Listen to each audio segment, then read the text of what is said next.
Bismillahirrahmanirrahim. We will be talking about diseases.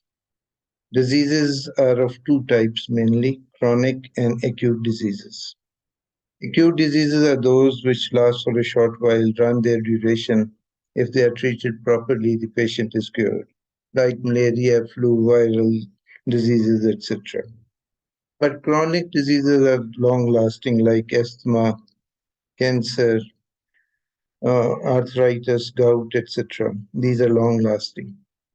So, first of all, we have classified the diseases into two categories.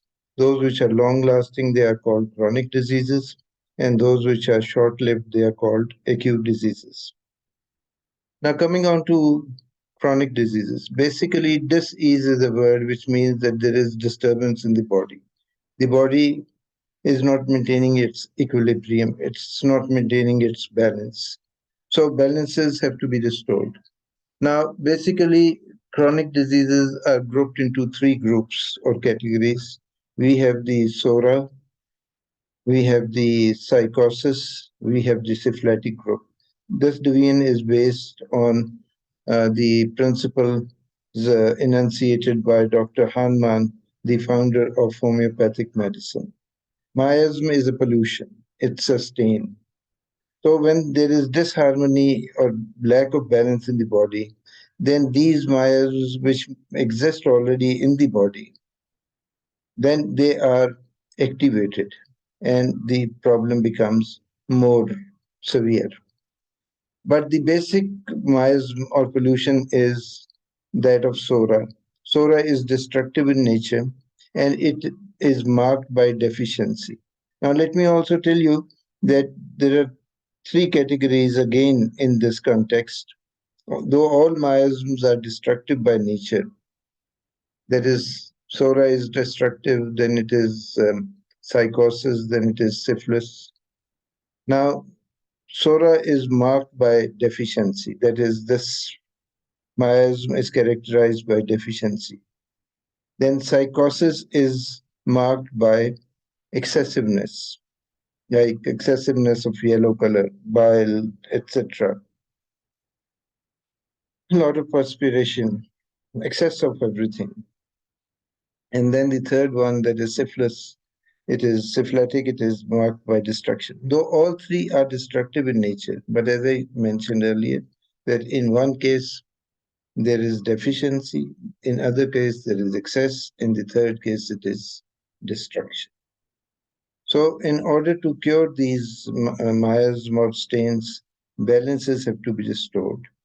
They can be restored in a number of ways by taking medication, by doing meditation, by offering prayers, by creating stability in your system.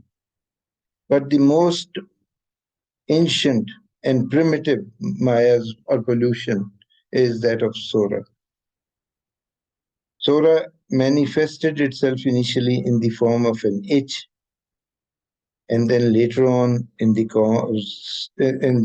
form of you can say those blisters that appeared in the form of plague, right, or in the form of leprosy. Then it went inwards and started destroying the main or primary organs like kidneys, liver, lungs, etc. As far as leprosy is concerned, as far as itch is concerned, these were confined to the peripheries. So initially, when the system is attacked, then first of all, it is the battle which goes on at the peripheries of the borders. Once the disease makes inroads into the system, then it becomes more difficult to tackle it. So, this is about all for today.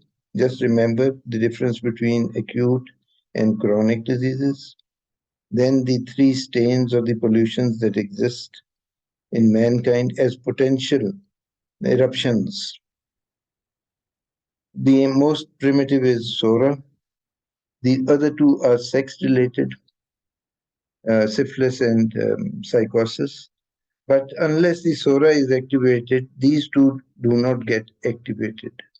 Now, sex related diseases like AIDS and gonorrhea and syphilis have been there ravaging mankind for about the last 1 century or so, or more than that. But then, as I said, first SORA has to be activated. If SORA activates, then these two also get activated. So the answer lies in maintaining balances, in leading a clean and pure and noble life. But in case one gets stuck up in one of these chronic diseases, then try to maintain the balances. Try to take the appropriate medicines, which are antisoric, antipsychotic, antisyphilitic. This is from the perspective of homeopathic medicine, not from the perspective of allopathic medicine. Thank you very much.